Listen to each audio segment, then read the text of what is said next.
स्वागत है एक बार फिर से आपके अपने चैनल योगेंद्र टाइम्स पर। वीकली करंट अफेयर के इस प्रोग्राम में आज हम बात करेंगे 24 मई से लेकर 30 मई के बीच घटित हुई विभिन्न घटनाओं की। ऐसी घटनाएं जो करंट अफेयर के लिहाज से हमारे लिए महत्वपूर्ण हैं, उन पर हम विस्तृत चर्चा करेंगे। तो आइए शुरू करते हैं आज के सेशन को। इसमें सबसे महत्वपूर्ण जो पिछले हफ्ते की खबर रही है वह है वियतनाम में शिवलिंग का पाया जाना। वियतनाम के क्यांग नाम प्रांत में माई सन टेम्पल जो कि वहाँ पर स्थित है, 9वीं शताब्दी में बनाया गया एक शिवलिंग पाया गया है। यह बलुआ पत्थर से निर्मित शिवलिंग है। इस मंदिर में विभिन्न पुरातात्विक वस्तुओं से संबंधित जो खुदाई हो रही थी, उसकी खुदाई भारतीय पुरातत्व सर्वेक्षण संस्थान द्वारा की जा रही थी। बताते चलें कि इसके पहले भी यहाँ पर भगवान राम और सीता से संबंधित मूर्तियाँ पाई जा चुकी हैं।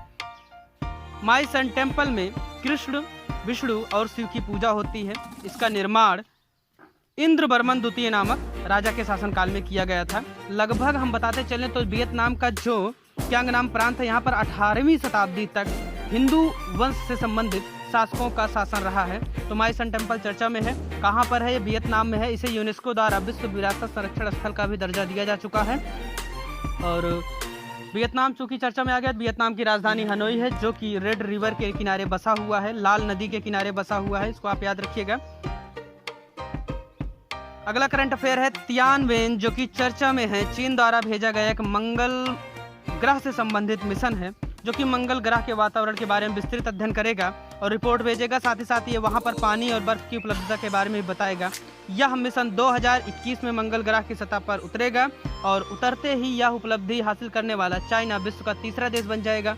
बताते चलें कि इससे पहले रूस और अमेरिका ने इस तरह के सफल प्रक्षेपण किए हैं।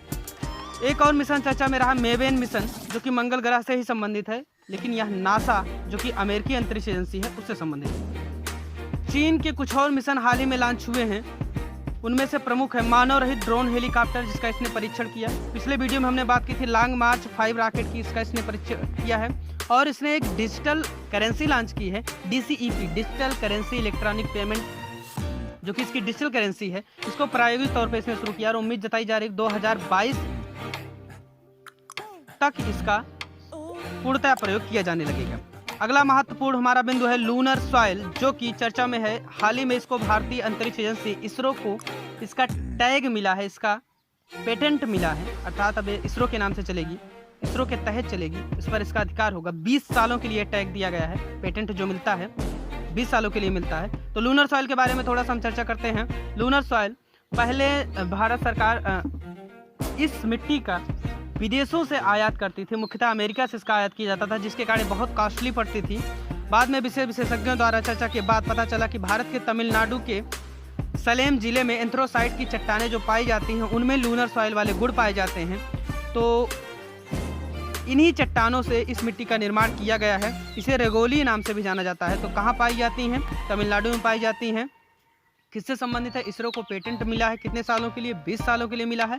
चंद्रयान 2 के प्रक्षेपण के दौरान इसका इस्तेमाल किया गया था। पिछले पीसीएस के एग्जाम में पूछा गया था चंद्रयान 2 का प्रक्षेपण कब हुआ था? 22 जुलाई सन 2019 को। हाल ही में चर्चा में एक तूफान रहा है मंगा। एक तो तूफान अम्फान जो कि भारत को प्रभावित किया था, उसके बाद एक मंगा तूफान ऑस्ट्रेलिया में आया है जो ऑस्ट्रेलिया के पश्चिमी भागों में भारी मात्रा में तबाही मचाया है। याद रखिएगा अम्फान एक सुपर साइक्लोन था, न कि सिर्फ तूफान। तो इससे संबंधित अध्ययन के लिए आप हमारा अम्फान चक्रवात से संबंधित वीडियो देख सकते हैं।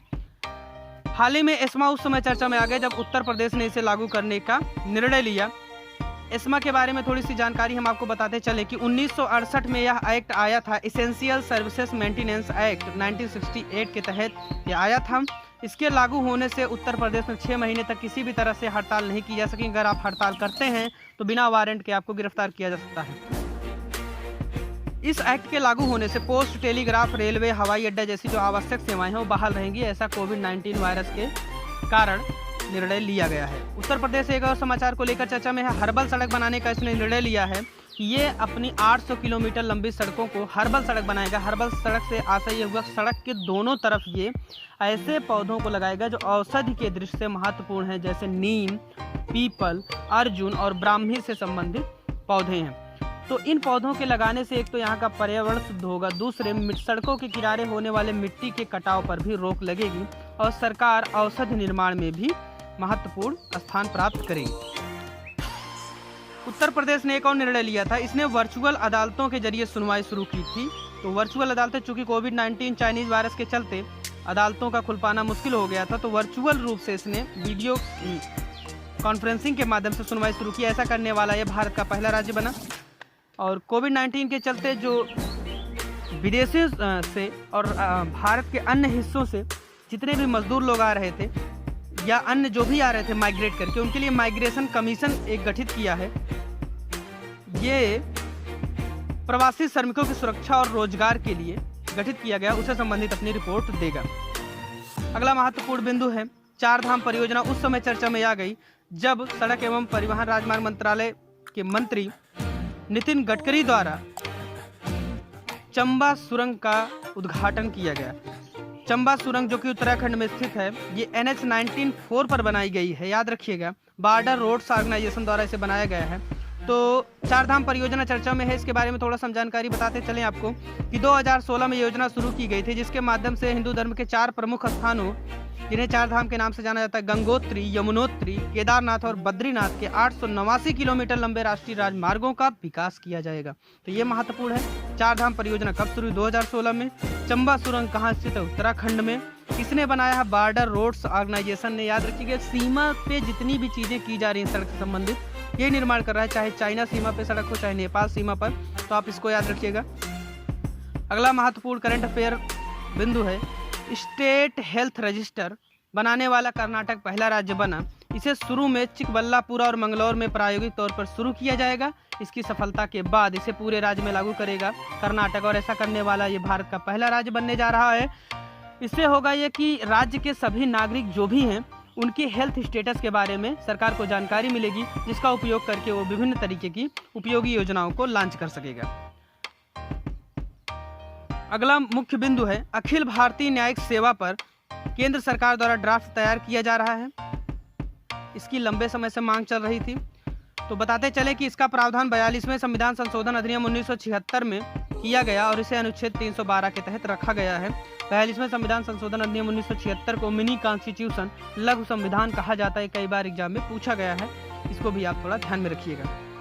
पैगांग तसो झील जो कि इंडो चाइना डिस्प्यूट के कारण चर्चा में रही है, लद्दाख में स्थित दुनिया की सबसे ऊंचाई पर स्थित खारे पानी की झील है। याद रखिएगा आप, विवाद के कारण चूंकि दोनों देशों की सेनाएं आमने सामने इंडो चाइना डिस्प्यूट से संबंधित हमने वीडियो बनाया था, जिसको आप डिस्क्रिप्शन लिंक से देख सकते हैं। तो लद्दाख में ही रेजांगला दर्रा भी है, जिस पर 1962 के युद्ध के दौरान चाइना ने अतिक्रमण कर लिया था और इसी दर्रे का उपयोग करके उसने भारत के ऊपर हमला किया था, आक्रमण किया था। तो भारत चीन विवाद के कारण ये चर्चा में रहे हैं। महत्वपूर्ण बिंदु चैटबॉट पाई नामक एक अभियान शुरू किया गया है। ये एक आर्टिफिशियल प्रोग्राम है, एक ऐसा पोर्टल जिसके माध्यम से NPCI national payment corporation of India ने डिजिटल भुगतान प्लेटफॉर्म फास्टैग, रुपे और UPI के बारे में लोगों को जागरूक करने के लिए यह प्रोग्राम शुरू किया है। तो चैटबॉट पाई क्या है? एक जागरूकता अभियान है। कौन चला रहा है? NPCI चला रहा है, जिससे डिजिटल भुगतान प्लेटफॉर्म के प्रति लोगों को जागरूक किया जा सके। चूंकि डिजिटलीकरण का बढ़ावा तेजी से हो रहा है, इसीलिए लोगों को जागरूक करने के लिए प्रोग्राम चलाया गया है। हाल ही में कोस्टा रिका ने समलैंगिक विवाह को मान्यता दी है। तो समलैंगिक विवाह के बारे में थोड़ा सा जान लेते हैं। 2001 में सबसे पहले नीदरलैंड ने इसको मान्यता दी और समलैंगिक विवाह वर्तमान में लगभग 29 देशों द्वारा मान लिया गया है, इसको अप्रूव कर दिया गया, मान्यता दे दी गई है। तो समलैंगिक विवाह आप याद रखिएगा, सबसे पहले नीदरलैंड ने इसको मान्यता दी और हाल ही में जो लेटेस्ट दिया है कोस्टा रिका, बेहद महत्वपूर्ण है, इसको मान्यता दी है। एक सेफ होम अभियान चलाया जा रहा है, बेहद इंपॉर्टेंट करंट अफेयर है ये। सेफ होम अभियान जो कि फीफा और वर्ल्ड हेल्थ ऑर्गेनाइजेशन ने एक साथ मिलकर महिलाओं के प्रति हो रही घरेलू हिंसा के निजात पाने के लिए चलाया है। याद रखिएगा, सेफ होम अभियान आप कोविड-19 से रिलेट मत करिएगा, नहीं तो हैशटैग सेफ होम अभियान जहां पूछा आप तुरंत कोविड-19 मार देंगे और गलत हो जाएगा आपका। सेफ होम, सेफ आप कब होंगे घर पे? जब आप स्वस्थ होंगे, अर्थात WHO ने चलाया है। किसके साथ? फीफा। खेलना पड़ेगा ना, तो कुछ क्या आप खेलेंगे? फुटबॉल खेलेंगे। फीफा और WHO ने मिलकर चलाया है, इसको आप थोड़ा सा ध्यान में रखिएगा। महिलाओं के प्रति जो घरेलू हिंसा, एक अनुमान के मुताबिक लगभग 3 में से 1 महिला ऐसी है जो घरेलू हिंसा का शिकार है। पुरुषों पर भी रिपोर्ट बाद में आ सकती है, इसको भी आप यहाँ से ध्यान में रख सकते हैं। हर एक आदमी आज हिंसा का शिकार हो रहा है, इस पर भी तरह तरह के कमीशन बने हुए हैं। इस तरीके से वायलेंस लगातार बढ़ रहे हैं। एक अगला बिंदु है हमारा हाई एनर्जी लेजर हथियार जो कि चर्चा में रहा है, अमेरिका द्वारा इसका परीक्षण किया गया जो कि सफल रहा है। इसके माध्यम से हवा में किसी भी हथियार को हम मार के गिरा सकते हैं और ऐसा करने के बाद विश्व में तनातनी मच गई है चारों तरफ से। जिस तरीके से रसिया और अमेरिका को लेकर डिस्प्यूट इस समय चल रहा है। बताते चलें कि पिछले वीकली प्रोग्राम में हमने चर्चा की थी कि अमेरिका द्वारा ओपन स्काई ट्रीटी से बाहर होने का निर्णय लिया गया है। ओपन स्काई ट्रीटी 1992 में आई थी, 2002 में प्रभावी हुई थी। कुल मिला के इसमें 35 देश हैं, इसको आप याद रखिएगा। मासिक धर्म स्वच्छता संबंधी दिवस 28 मई को मनाया गया, इसलिए चर्चा में तो है ही। साथ ही साथ यूनिसेफ द्वारा मानसी चिल्लर को इसका ब्रांड एम्बेसडर बनाया गया। महिलाओं को इसकी स्वच्छता के प्रति जागरूक किया जाए, जिससे होने वाली गंभीर बीमारियों से बच सके। अगला महत्वपूर्ण करंट अफेयर है, 3 बार के ओलंपिक स्वर्ण पदक विजेता बलबीर सिंह दोसांझ अर्थात बलबीर सिंह सीनियर का निधन हो गया। इनकी एक आत्मकथा इन्होंने जो प्रकाशित की थी, the golden hat-trick. The golden hat-trick किसकी आत्मकथा आपसे पूछा सकता है? बलबीर सिंह सीनियर की। इनका वास्तविक नाम बलबीर सिंह दोसांझ है। चूंकि भारतीय हॉकी के इतिहास में हॉकी खिलाड़ी रहे, इसको याद रखिएगा। हॉकी के इतिहास में 5 बलबीर सिंह सीनियर रहे हैं जिन्होंने देश के लिए सेवाएं दी है, इसीलिए इनका नाम बलबीर सिंह रहे हैं, इसीलिए इनका नाम बलबीर सिंह दोसांझ की जगह बलबीर सिंह सीनियर कर दिया गया है। इसको आप ध्यान दीजिएगा थोड़ा सा। तो बलबीर सिंह सीनियर से संबंधित आपसे प्रश्न पूछा जा सकता है। इसको मासिक धर्म स्वच्छता यूनिसेफ मानसी चिल्लर इसकी ब्रांड एम्बेसडर बनी, ये भी आपसे पूछा जा सकता है। तो आप दोनों करंट अफेयर इस तरीके से याद रखिएगा। अजीत जोगी जो कि छत्तीसगढ़ के पहले मुख्यमंत्री थे, इनका हाल ही में निधन हो गया। तो छत्तीसगढ़ भी यहाँ पे चर्चा में है। अजीत जोगी भी इसके कारण पूछे जा सकते हैं, अजीत जोगी कहाँ के मुख्यमंत्री थे? तो छत्तीसगढ़ के थे पहले मुख्यमंत्री, जिस समय इसकी स्थापना 1 नवंबर सन 2000 को हुई थी। बताते चलें कि सन 2000 में ही 3 अलग अलग तिथियों पर 3 राज्यों की स्थापना हुई थी। 1 नवंबर सन 2000 को छत्तीसगढ़ की, 9 नवंबर सन 2000 को उत्तराखंड की तथा 15 नवंबर सन 2000 को झारखंड की स्थापना हुई थी। बताते चलें कि छत्तीसगढ़ की राजधानी रायपुर है। यहीं पर एक छत्तीसगढ़ में ही फेमस शहर है नया रायपुर, जिसका हाल ही में नाम बदलकर अटल नगर कर दिया गया है। बहुत महत्वपूर्ण है, इसको आप याद रखिए। अभी पूछा नहीं किसी में इसको। अटल नगर अभी किसी भी करंट अफेयर से संबंधित परीक्षा में नहीं पूछा गया है और इसके पूछे जाने की प्रबल संभावना है, ना ही इसका कहीं जिक्र किया जा रहा है। तो इसको जब भी पूछेगा, क्योंकि छत्तीसगढ़ चर्चा में है, इसलिए इसके एक बार फिर से पूछे जाने की संभावना बढ़ी है। कांगड़ा चाय हाल ही में चर्चा में रही। ये इसलिए चर्चा में आई क्योंकि ह्यूमन इम्यून सिस्टम को बढ़ाने में सफल रही है। वर्तमान में जिस तरीके से कोविड-19 चाइनीज वायरस लोगों को अपनी गिरफ्त में ले रहा है, ये इसमें ऐसे लोग प्रभावित हो रहे हैं जिनका इम्यून सिस्टम कमज़ोर है। तो कांगड़ा चाय पीना शुरू कर दें। कांगड़ा चाय हिमाचल प्रदेश के कांगड़ा जिले में पाई जाती है। ये इम्यून सिस्टम को तेज़ी से बढ़ाती है। बताते चलें कि इससे पहले से ये चर्चा में है, ऐसा नहीं कि ये अचानक से चर्चा में आ गई। GI टैग इसे पहले दिया जा चुका है। तो चलते चलते एक बार फिर से महत्वपूर्ण करंट अफेयर पर चर्चा करते हैं। राइजिंग इंडिया जीतेगा भारत हारेगा कोरोना, एक अभियान चलाया गया जो कि दैनिक जागरण और फेसबुक ने मिलकर शुरू किया है, जिसको आपसे पूछा जा सकता है। हाल ही में अर्जुन पुरस्कार के लिए मीराबाई चानू को नामित किया गया है। ये एक वेट लिफ्टर हैं भारत की। IMF ने म्यांमार को $700 मिलियन की मदद की घोषणा की है। तो एक नज़र में हम IMF को देखते हैं कि स्थापना इसकी 1945 में, मुख्यालय वाशिंगटन DC तथा इसकी वर्तमान अध्यक्ष क्रिस्टलिना जॉर्जिया हैं। ये महत्वपूर्ण है। अगला महत्वपूर्ण करंट अफेयर है, ADB ने $250 मिलियन नेपाल को देने की घोषणा की है। ये कोविड-19 से लड़ने के लिए इसको मदद के रूप में दिया जा रहा है। ADB के बारे में थोड़ा सा हम चर्चा कर लेते हैं। 1966 में एशियन डेवलपमेंट बैंक की स्थापना हुई। मुख्यालय इसका मनीला फिलीपींस में। 1960 में स्थापना, आप याद रखिएगा इसको। बहुत इस समय ADB चर्चा में है। ADB से ही भारत के साथ भी एक करार हुआ है, जिसके माध्यम से इस समझौते के तहत महाराष्ट्र में सड़क सुधार हेतु कार्य किए जाएंगे, जिसके माध्यम से $177 मिलियन की ADB और भारत के बीच एक करार हुआ है। तो अगला महत्वपूर्ण बिंदु है, अमेरिका द्वारा कोविड-19 वायरस से निपटने हेतु पाकिस्तान को $6 मिलियन की मदद की गई है। याद रखिए, जिस तरीके से पाकिस्तान कोविड-19 वायरस से लड़ने में पूर्णतः असफल रहा है, $6 मिलियन की राशि मायने रखती है, जो कि अमेरिका द्वारा दी गई है। चर्चा में रहेगा हमेशा, इसको आप याद रखिएगा। भारत के श्रम एवं रोजगार मंत्रालय तथा TCS ने मिलकर एक कैरियर स्किल ट्रेनिंग कार्यक्रम लॉन्च किया है, जिसके माध्यम से ऑनलाइन रूप से आपके कैरियर की काउंसलिंग होगी, कैरियर काउंसलिंग होगी, जो कि टोटली फ्री होगा। इसको भी आप याद रखिएगा। सार्वजनिक स्थानों पर मास्क न लगाने पर 500 रुपये का जुर्माना। हरियाणा सरकार ने इस डिसीजन को लिया है। अगर आप सार्वजनिक स्थान पर जा रहे हैं, मास्क नहीं पहने हैं, तो 500 रुपये आप देने के लिए तैयार रहें हरियाणा में। और आप जानते हैं यूपी सरकार ने भी इस तरीके का निर्णय लिया है कि जो रेड जोन वाले एरिया हैं वहाँ पे मास्क लगाना कंपलसरी है। अगला महत्वपूर्ण करंट अफेयर है, बढ़ते कोरोना संकट के चलते महाराष्ट्र ने सभी निजी अस्पतालों को अपने नियंत्रण में ले लिया है। 80% अस्पतालों को नियंत्रण में लिया जा चुका है। बाकी 20% जो बचे हैं समय स्थितियों को देखते हुए उन्हें भी लिया जाएगा। ऐसा करने वाला यह भारत का पहला राज्य बना। चूंकि महाराष्ट्र में तेजी के साथ कोविड-19 के मरीज पाए जा रहे हैं, इसीलिए ऐसा संसाधनों में वृद्धि के लिहाज से लिया गया है। अग्निप्रस्थ मिसाइल पार्क की स्थापना की जा रही है INS कलिंगा पर, जो कि विशाखापत्तनम आंध्र प्रदेश में स्थित है। INS कलिंगा पर इस तरीके की पार्क को बनाया जा रहा है। आपसे पूछा सकता है अग्निप्रस्थ मिसाइल पार्क कहाँ बनाया जा रहा है? आंध्र प्रदेश में बनाया जा रहा है, विशाखापत्तनम में। बताते चलें कि विशाखापत्तनम नामक पहाड़ी पर बसा हुआ एक भारत का पूर्वी क्षेत्र का प्रमुख बंदरगाह है और एक प्राकृतिक बंदरगाह। इस बात को याद रखिएगा। डॉल्फिन नोच पर बसा उस पहाड़ी का नाम है। 36वें राष्ट्रीय खेल जो कि गोवा में आयोजित होने थे, कोविड-19 के चलते इन्हें अनिश्चित काल के लिए रोक दिया गया है। बताते चलें कि गोवा कोविड-19 वायरस से मुक्त होने वाला भारत का पहला राज्य था। इस घोषणा के बाद से ही वहां पर नए मरीजों को पाया गया जो कि कोरोना वायरस से संक्रमित थे, इसीलिए इस खेल को अनिश्चित काल के लिए रोक दिया गया है। ये महत्वपूर्ण करंट अफेयर याद रखिएगा।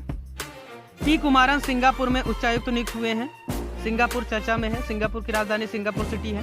पी कुमारन सिंगापुर में उच्चायुक्त नियुक्त हुए हैं। साथ ही साथ PK नायर नाइजर में राजदूत नियुक्त हुए हैं। नाइजीरिया के जस्ट ऊपर है। अफ्रीका महाद्वीप का एक पिछड़ा हुआ राष्ट्र है। इसको आप याद रखिए। PK नायर यहाँ पे, नायर नाइजीरिया, कुमारन सिंगापुर में। इसको याद रखिएगा। पी कुमारन सिंगापुर में उच्चायुक्त और PK नायर नाइजर में नियुक्त हुए हैं। मैथिल वीरांगना, समाचार पत्रों में आपने देखा होगा कि एक लड़की अपने पिता को बैठा के साइकिल से लंबी यात्रा कर रही है, तो वो है ज्योति कुमारी। उन्हें मैथिल वीरांगना की उपाधि दी गई है, बिहार से संबंधित है। अगला करंट है जो कि महत्वपूर्ण है, सेहान मधुसंका जो कि श्रीलंकाई क्रिकेटर हैं, इन्हें हेरोइन रखने के आरोप में गिरफ्तार किया गया तथा क्रिकेट के सभी प्रारूपों से इन्हें बैन कर दिया गया है। तो सेहान मधुसंका कहाँ के खिलाड़ी हैं? श्रीलंका के खिलाड़ी हैं, क्रिकेट से संबंधित हैं। इसको भी आप याद रखिएगा।